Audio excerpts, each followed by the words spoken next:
The Chris Johnston Show. Let's go! Your number one destination for a behind-the-scenes look at the game of hockey. Is this thing on? Here's NHL insider Chris Johnston and host Julian McKenzie. Not the most fun times in Nashville, CJ, especially if you are a member of the Nashville Predators. They won 4 of their first 12, which is not good. It's not good at all, considering what they did in the offseason, adding guys like Steven Stamkos, Jonathan Marchessault, Brady Shea into the fold. Not too long ago, this team sold off assets, and it looked as if they were going to rebuild. And then they made the playoffs last year, and then they have the big offseason where they splash. And now, if things don't improve drastically, Barry Trotz could pull out the big red button and say, all right, we're doing a rebuild. Specifically, this is what he said, one portion of the quote, when he was interviewed on a 102.5 The Game in Nashville. If it doesn't work out, if we don't get it going, then I'm going to start our rebuild plan. Use the dreaded R word, very big word for us here at the CJ Show. What do you think of Barry Trotz's comments about the Nashville Predators? Well, they're honest, maybe a little too honest, judging by the way my phones look for the last day or so, with people responding to it. You know, people obviously take note when a GM comes out and says that, especially this early in the year. And I think some context is important. I mean, by no means is the start in Nashville. There's no way to find there's no lipstick to be put on that situation, right? There's no way to doll it up and say, well, it actually isn't so bad. But I do think it's important to qualify that, you know, while yes, they did sign those players last year in free agency, you know, they were pretty clear that the plan was always to kind of get them through to the era where they feel like all these players they have been picking, because they did stockpile a lot of picks, as you referenced there, right before David Poile basically took his golden exit from the GM's chair and handed it over to Barry Trotz. He did trade, you know, Tanner Jeannot and Granlund and, you know, other players and lead up to, you know, Ekholm and lead up to that deadline. And, you know, they've selected a lot of, you know, prospects. And so rather than try to fall to the bottom of the league, instead, the last couple free agencies, and I'm going back to when they signed Ryan O'Reilly and Luke Schenn a couple years ago, then obviously you had Shea and Marchessault and Stamkos. I mean, they're trying to bridge the gap between those two things. You know, really, they don't want to be trading away players like, you know, Roman Josi or UC Saros, who they've obviously now signed to an extension, or Philip Forsberg. I mean, these guys that were part of the last great Predators team, that they hope that they can be around to be part of the next one.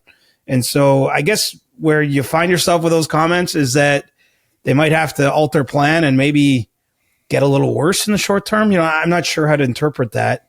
But you know, Barry Trotz is very open with the media, and I think it's a sign of really how bad it is. I mean, look, they won July 1st for a lot of people, right? When you see those winners and losers takes, whether they're columns or, you know, people doing them on the TV shows that day, you know, Nashville would have been up at the top of all of those or right near it because they made a big splash. But sometimes when you win July 1st, you don't win enough games starting October 5th or 6th and onwards.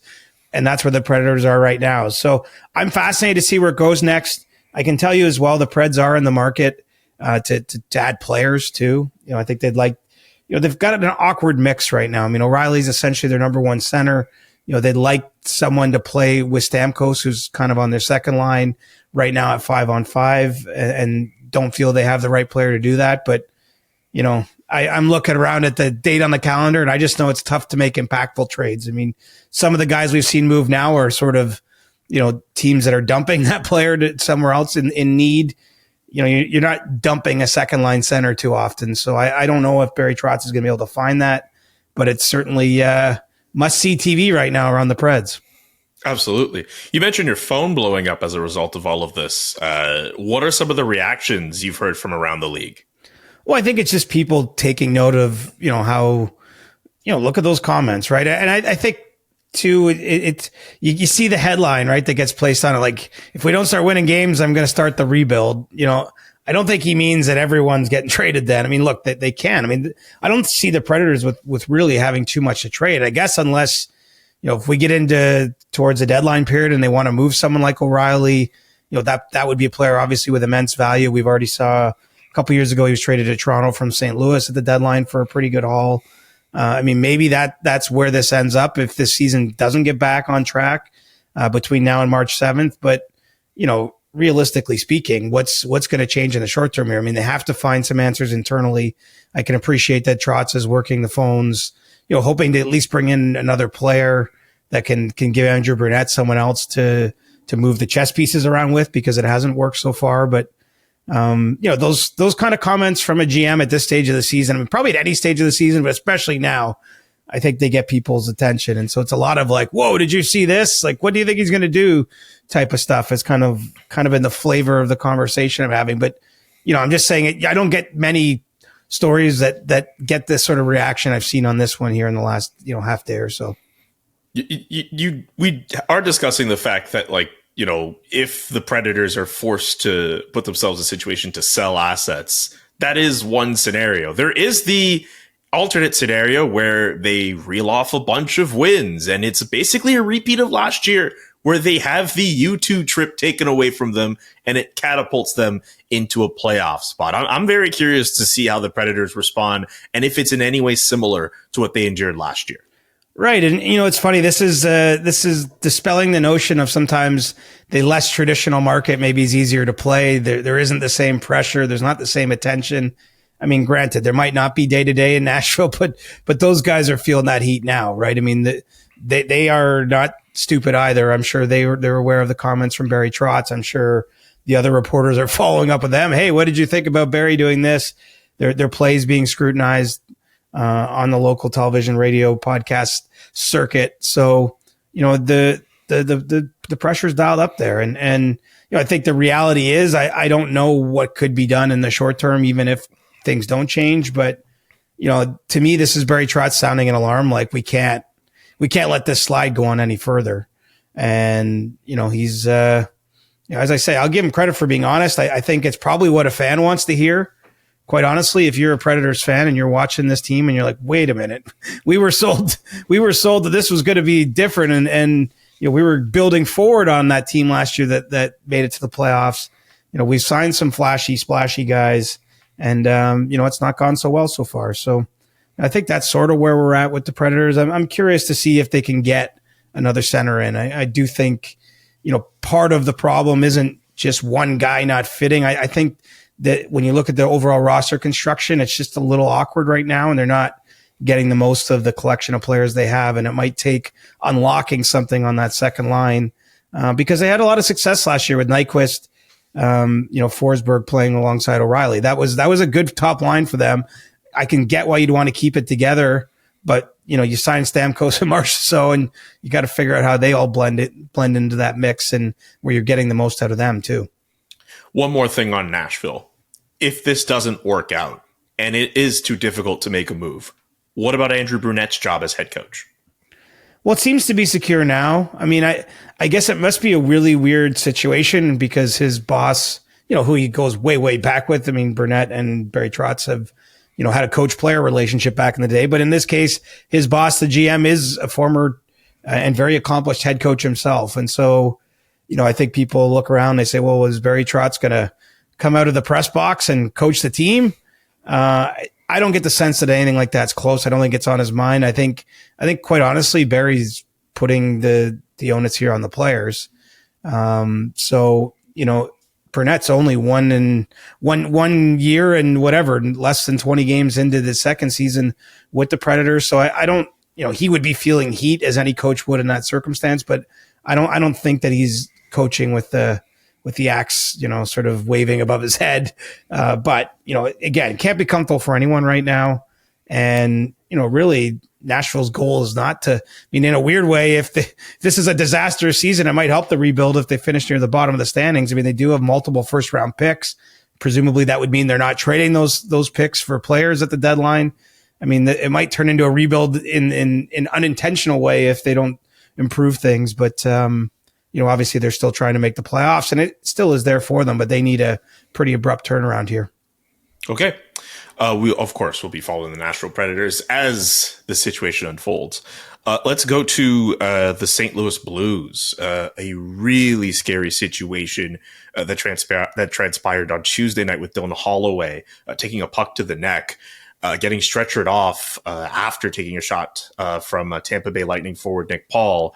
And then on Wednesday, back at practice, and it looks like he could be available to be back as early as today, here Thursday. What did you make of that situation? How fast Dylan Holloway has recovered from all of that? Well, it's awesome. I mean, it looks scary in the moment. Obviously, you see a deflected puck hit a player. He's on the bench. Holloway later told the reporters he was basically woozy in that moment, and gets escorted off on a stretcher and has to go to hospital. I mean, you're just hoping not for the worst in that point.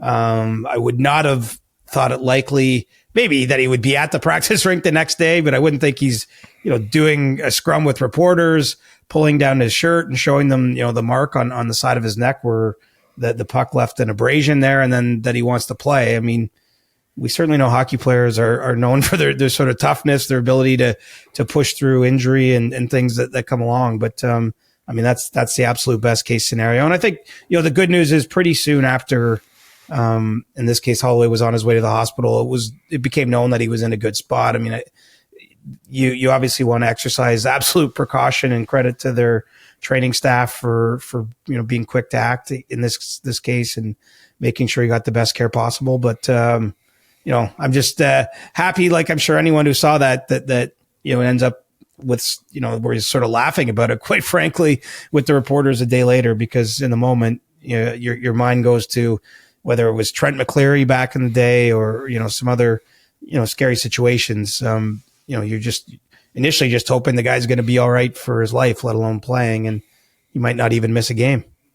For sure. That's a very early stick tap from us, I would think. It could be. I thought you were going to save it for stick taps. So here we go. I mean, we could have. I mean, I could save my stick tap for when we actually have to do the segment. I wasn't going to pick a hockey player for my stick tap anyway. But right. Yeah, he easily could be there for that. But of course, on behalf of Siege and I, that's what you do in this business. But yes, on behalf of Siege and I, we wish Dylan obviously nothing but the best. While we are still on the subject of injuries, we know you talked about Austin Matthews of the Toronto Maple Leafs dealing with an upper body injury. What's the latest on him with his injury? Well, it's a day-by-day thing for Matthews. I mean, he certainly has not been 100% this year. You can go back to even training camp, and he had to miss a little bit of time there, just not feeling great. And he's kind of had to manage, I think the issue through the season. The Leafs just played 3 games in 4 days last week, Thursday, Saturday, Sunday. And, I think the decision was made, you got to let things settle down there with his body. And he'd missed the game against the Bruins on Tuesday. His teammates helped him out, did a solid as they've done a lot, strangely, for whatever reason, over the course of his career, and won a big game against Boston 4-0. They play again back-to-back Friday, Saturday. So I think it's probably unlikely you see him play both of those games. Certainly possible he plays one of them, but, that's where the day-to-day comes in, where I think that they will just evaluate, what benefit he's getting from this rest period, see what he can do on the ice when it's time for him to skate again, and, just be sensible about it. And so, it wouldn't be surprising, I guess. It wouldn't necessarily be alarming. No one has to freak out too much if he doesn't come back, say, till next week, because that would give them a chance to have a week off. But, obviously no player really wants to miss time. And so I think it's really just constantly weighing that cost benefit analysis of a little bit more time. What might he get out of that, versus, whether he's going to play. But as I mentioned, I think it does make the situation a little better when his teammates get a win. And maybe if he sits out Friday and they get another win, why rush back for Saturday? So we'll just have to see how the weekend plays out. Jeez, man, just all these injuries. Injuries are part of the game, but just to see the rash of injuries to star players. I mean, the Oilers just got Connor McDavid back. Cale Makar gets injured for the Colorado Avalanche, and obviously Austin Matthews in the middle of all this too. Brayden Point in Tampa. Unfortunately, it's been a lot of star guys, a lot of guys that we got that have already been named to Four Nations rosters that we're thinking are going to play big roles there. Not to suggest, these injuries will probably in each of those cases be long forgotten by the time we get to February. But yeah, it's that part of the season. I mean, it's a demanding schedule. It's a demanding sport. It's a shit happens sport sometimes. Sometimes you just get hit in a certain way. You're not doing anything wrong and you got to miss some time. In Matthews' case, we've seen him do this in the past. I mean, he hasn't been a player that's traditionally played 82 games, but he also hasn't had a lot of long layoffs. It's just at times I think he's got to manage, the wear and tear on his body and miss the odd game here and there. And let's face it, I mean, for the Leafs, even a big divisional game, and I use big in air quotes, in November is, pales in comparison to what their long-term objectives are for the season. And so obviously I think they're keeping the big picture in mind in terms of helping him manage this injury. Big picture games in November. Hey, you have big deals in November, CJ. Don't downplay a random November matchup. Well, I just look at, the NBA as an easy example where load management, I mean, I'm not saying this is load management. He's definitely dealing with an injury.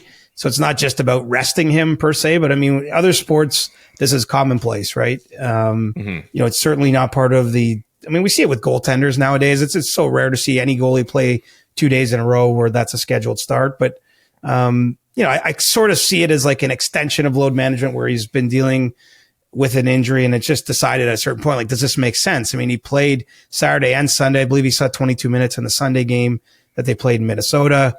His body's not feeling great. It's like, what's he pushing through for at a certain stage? I mean, if it's a playoff game, he's probably playing Tuesday, but it's not. And we're a long way from the playoffs. And why not, try to be smart about it? And I think not just with Austin. I mean, this applies to a lot of players these days, although, Connor McDavid gets that 2 to 3 window, put out there by the team. And then he's back in 9 days. And, I get the sense he would have even not minded playing even sooner. So, can go both ways. Sometimes it's hard to keep a player from frankly suiting up under these circumstances.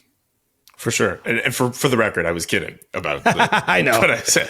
You just sent me down. It's funny. I did a mailbag for The Athletic and one of the readers was asking about load management. So maybe it was fresh in my mind, but I was thinking about that with Matthews or situations like this where, missing a couple regular season games is probably smart if there's any chance of making something worse or, if a player's playing a certain way. It's just not generally part of the way things have been done in the sport. And when you have 23-man rosters, that's the other thing. No team has enough spare players to truly do load management with the roster, right? I mean, some teams don't even have the cap space to carry 23. So, sometimes you just need to play everyone you got.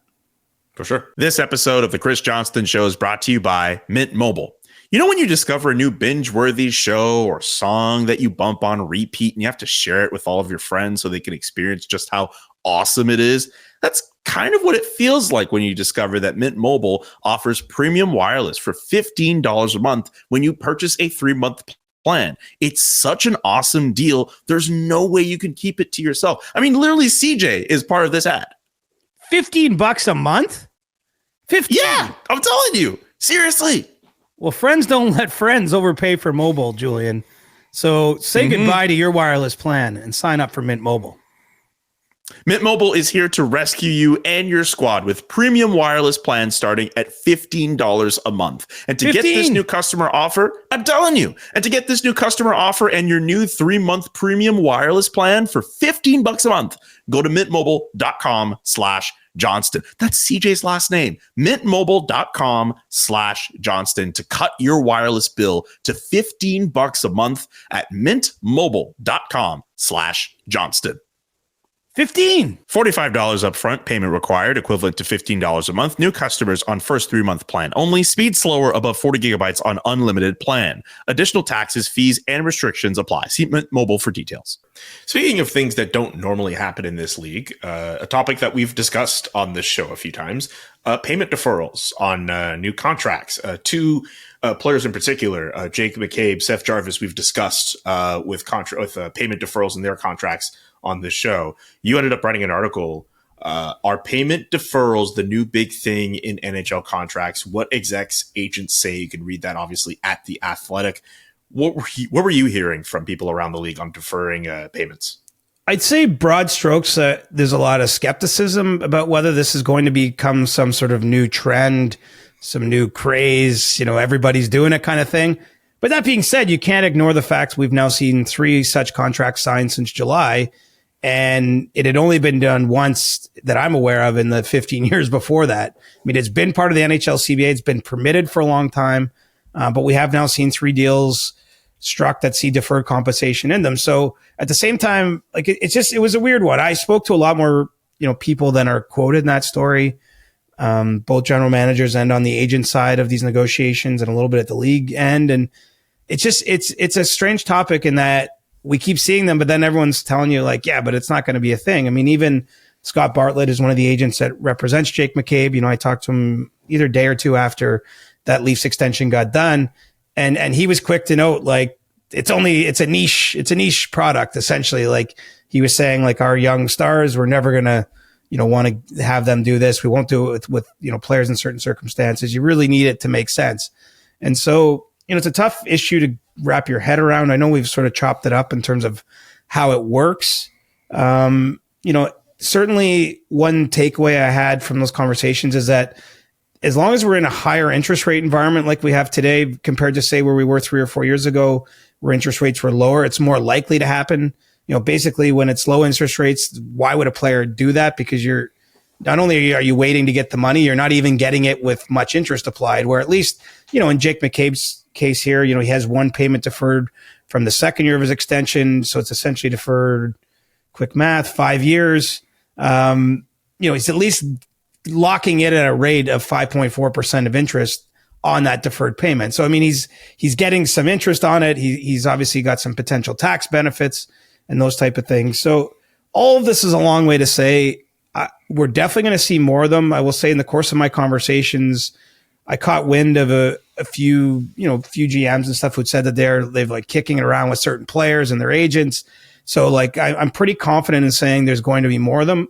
I just don't think we're going to see that many. And ultimately, the other piece of this that I can say is a lot of people think the league's going to get rid of the ability to do this or really change the parameters around it as part of the next CBA negotiation. So that, you know, that's going to start in the coming year, potentially. I mean, the MOU doesn't expire until 2026 in September, but they could do an extension before that. And I think there's at least some hope that maybe even this coming off season, they get an extension done. So the window to do these might also be closing. So it might end up being this like weird moment in time thing where you like 5 years from now, we're like, remember there was like some of these contracts and the money was deferred. Like, how did that work again? Like, I sort of feels like that's the way it's going. I think this is going to be more like, what's a dated reference? It's going to be like the beta tapes, you know, like, or Blu-rays, or I don't know, like it's sort of technology, like something that was like available but didn't really become the big thing.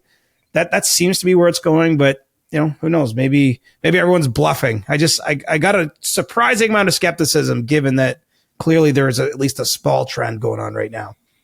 To your point about technology that never took off, you mentioned Blu-rays. Do you remember there was like, maybe a year, maybe less. It was either you had a Blu-ray or an HD DVD. Like those two went head to head for a little bit, and then Blu-rays won out. Right, and then but did Blu-ray even win? Really? Like it feels like that. I mean, there was a time when people bought Blu-rays, or if you were watching a trailer or some commercial for a movie, you could purchase the Blu-ray for it. And I had a Blu-ray player at some point. Right. See, I would guess I was equating that it never won because I never had, like, I had a DVD player, obviously, but then I never, you know, now we live in this world now, like, why everything's dematerialized. Why even own anything? Although I see you've got some stuff on your bookshelf behind. You got some, I don't know if it's just books. Do you have any DVDs back there or Blu-rays or anything? I do not have any Blu-ray CDs chilling out back there. No, but it's not invisible. It's not visible in my shot, but I have a vinyl player. I have records. That's cool. That's cool. Yeah, I don't know if I don't want to toy around with my camera, but no, I do it's have. Okay. Yeah, I got a couple different old records that I sometimes play. My grandmother had this old like vinyl player, and I had it with me when I was in Calgary, and I was able to bring it back with me to Ottawa. So yeah, I very much I collect vinyl. I stayed at a hotel this summer where it had a vinyl player in the room and like a bunch of records, and it was actually kind of cool. Like it's neat to like sit around, you know, in that case with a glass of wine. It's the summer, listening to some like music. Like it definitely, you can hear a difference in the sound, even as good as the quality is today. Like it's just, you know, there's a certain richness there, I guess, that you can only get from the vinyl. Is there like one particular like vinyl record that like you have or you like listen to, or just something you'd want? Like, well, I don't own any vinyl myself. So, and in that case, I was limited to what they have. I don't even remember what I was listening to there. No, I don't know what, I mean, you probably know my bands at this point, so I don't know which of them. Tragically Hip, The National. Yeah, The National. I would like Radiohead. Like I love. Yes. Like those are bands that like to me they're like timeless to me. Meaning I'm certainly not listening to any of them every single day, but if I heard them at any given time, I'm like, oh yeah, this makes me feel something. This brings me to a time and place in my life. So anything by them, but I'm probably not going to get a vinyl player. After all this, where I'm saying like, it's cool that you have one. And I do see I see the appeal of it. I'm trying to have less stuff in my life. So I feel you. Last music question before I move on to the next topic. Your favorite Radiohead song? Ooh,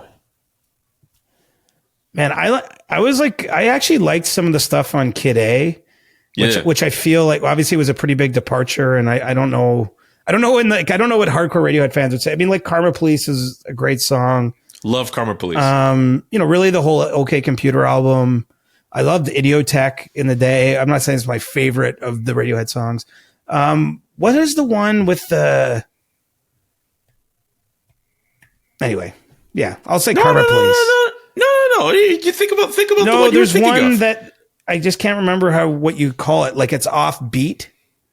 Everything in its right place. No, but I also love that song. There's one that it's like magical.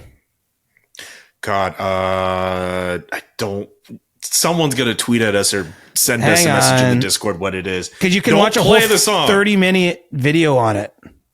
Don't play the song. No, I'm not going to. I've already done that once. I hear producer Nick in our ears yelling, "Don't play the song," and producer Drew at that as well. Don't play the song.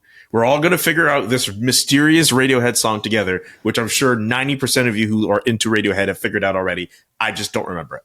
Well, I mean, I think we've lost everyone at this point. Videotape. Who cares? Videotape. I love that song. You should watch if you know what I'm talking about, you can Google it. There's a video that explains how it's like they play with the beats and it blows your mind when you watch it. Tom York was on another level, man. Damn, man. I didn't think that. I mean, that song's not really like offbeat. That's why I thought everything in its right place. Oh, you should watch this video. I'll put it in the group chat later if you got 15 minutes. Please do. I will make the time. Anything for you. Anyway. Wow, hockey talk. That wasn't on your list of topics for today. I don't care. I'm very happy we were able to talk about music. This one's a little bit dated, but it's always interesting whenever players say anything.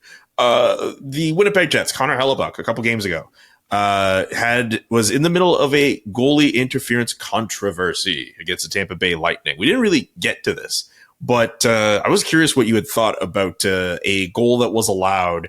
Brandon Hagel scored it. There's a lot of commotion in front of the net. Connor Hellebuck, of course, seems to think there was goaltender interference. One particular quote, "Just when I thought we were getting somewhere, they go and make that decision that was clearly goalie interference." And everyone I know, and I think the majority of people in the hockey world know that was goalie interference. The only guys that didn't think so were the guys in charge of making the call, which is unfortunate. Obviously not happy about that. Like, I just think with goalie interference, it's so difficult to explain for so many people. And I know Connor Hellebuck is not the only NHL goaltender who feels a way about goalie interference. I was just curious about, from what you may have heard from other goalies or talking around the league, just about the concept of goaltender interference and how it seems to be this very controversial topic. Well, this call in particular has everybody scratching their heads. Like, you have Connor Geekie in the crease, clearly, like he's he's going for the puck. Like, I get that he's trying to make a play on the puck. Like, he's not doing this on purpose, but he's pushing Hellebuck's pads and you know, I think most people, when they saw the challenge, just assumed the goal was coming back, quite honestly. Mm-hmm. And so the problem with this is, I mean, first of all, Hellebuck is obviously a very passionate guy. You know, he talked about how he made a presentation to the competition committee, you know, about ways that they can look to enforce this. Obviously, he's biased in this case because this is a goal that goes into his net that doesn't get called back. And it's, you know, it's an issue that is important to all goaltenders. It's also important to all the teams that have to make these calls on, you know, whether to challenge a play for goaltender interference. And I think a lot of them are just like, okay, just take everything I thought I knew from all the previous examples and what happened here. And so my sense, quite honestly, is that they just got it wrong. You know, their interpretation was that this was allowed because Geekie was making a play on the puck when he's basically interfering with the goaltender right before Hagel puts the puck in. But I think if they could get a redo, they would say, yeah, that didn't count. But you don't get a redo, right? And so it's kind of a tricky one. You know, I wonder if this will be brought up. The GMs meet in Toronto on Tuesday. And I could just see, if nothing else, Kevin Cheveldayoff seeking a little more clarification at the league level about precedents and what this means. And, was it just a mistake? I don't know if anyone will acknowledge that publicly, but I think really, Cutter Hellebuyck, you could tell. He gave some great quotes in there. There's one, I don't have it in front of me, but he was like, we could either get this right or you guys could just basically keep writing about this for the rest of your careers. Like, cause this is just going to keep popping up like as an issue. I agree that they're definitely on some of them. There's certainly some gray involved. It's a judgment call. It's not, a puck, as long as you have the right camera angle on an offside review, it is a black and white call in the sense that there is a rule and if you know the right interpretation of the rule, I think it's, again, the key there is you don't always have the right video angle and you're making a call in the moment and all those things. But there's not really that much controversy with that call. There can be controversy with these because there's interpretation. And I think the way it was interpreted on last Sunday's game, definitely around the league, people are like, okay, now this is back to square one in a sense. So I'd say stay tuned. I don't know if there's anything to be done. In the end, the Jets actually won the game. Right. They've won all but one game so far this year. I think only the sixth team in NHL history that's won 12 of 13 to start a season. I mean, yes, really, really impressive start to the year. Yeah, that Hellebuyck won't be letting this one go away. I mean, wherever he gets it, like wherever he gets in front of national microphones again, whether it's Four Nations or whatever, he's never afraid to express his opinion, and good on him. I mean, he's at least done the work too, right? He's not just mad over one call in one game. He put together that presentation. He's been part of the competition committee. He's a voice trying to either get things more streamlined or what have you. And, that one, I think they just missed it. Honestly, I just think they made a poor interpretation in the moment. Now that's my words. That's not the NHL's words. We'll see if they address it on Tuesday. All right. We could talk about goaltender interference until as people say, the cows come home. That's not something I usually say, but I figured just maybe that phrase works in this context. Yes. But yeah, it's an exhaustive topic. But it matters. I mean, again, it doesn't matter as much on November 3rd or 1st or what have you, whenever the game was played. But on May 1st, if there's a similar play and it's a 4-3 game, one way or the other, it's going to matter a lot to whichever team, challenges that and, how the ruling goes. All right. Do you have a stick tap for this week? No, you're first, my friend. We lost a titan in the music industry this week in Quincy Jones, one of the most incredible producers, arrangers, composers, songwriters, record producers. You just list off a whole list of accolades to his career, to some of the different songs and projects and albums that have come out where he has had some part in, whether it's overlooking artists like Michael Jackson or not even working as intimately as he did with Michael Jackson, but a person like The Weeknd has drawn so much influence from Quincy Jones. Even Will Smith. I mean, The Fresh Prince of Bel-Air, the show as it is. I mean, Quincy Jones is a mastermind behind that show. We lost a very big figure in pop culture this week, and I would like to take this opportunity to give him his flowers. May he rest in peace. Quincy Jones. That's someone who I want to shout out. I like that. It's hard to follow that with just like a hockey one now, but for sure, I can understand that, but I just, that's me. I had to do it.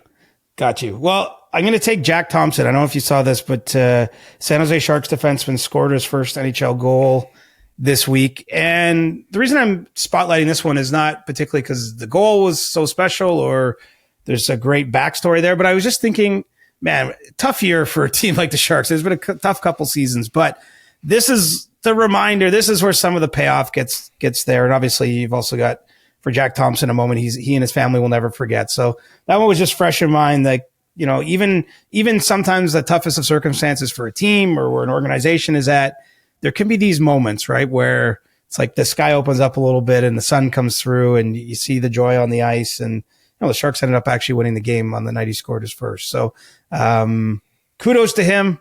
First of many, I hope, for his behalf, and better days ahead in San Jose one way or another. Yep. I love that stick tap. And that's going to do it for our Thursday edition of the CJ Show. Get your questions in now for our early episode next week, whether on Discord or on Twitter. And we will be back early next week. Great one, Siege. Thanks, Great buddy. one as always. And keep an eye out for Ask CJ, the Athletic Mail Edition too. It's not just for your audio listening. The questions are being answered in print in some cases as well. CJ's got you covered, whether it's writing, whether it's audio, whether it's insider trading, or any other appearance on TSN. One of the hardest working people in the game today, Chris Johnston. Thanks so much for listening, guys. Bye. The Chris Johnston Show. Follow Chris on Twitter @ReporterChris and follow Julian @JKA McKenzie. The Chris Johnston Show.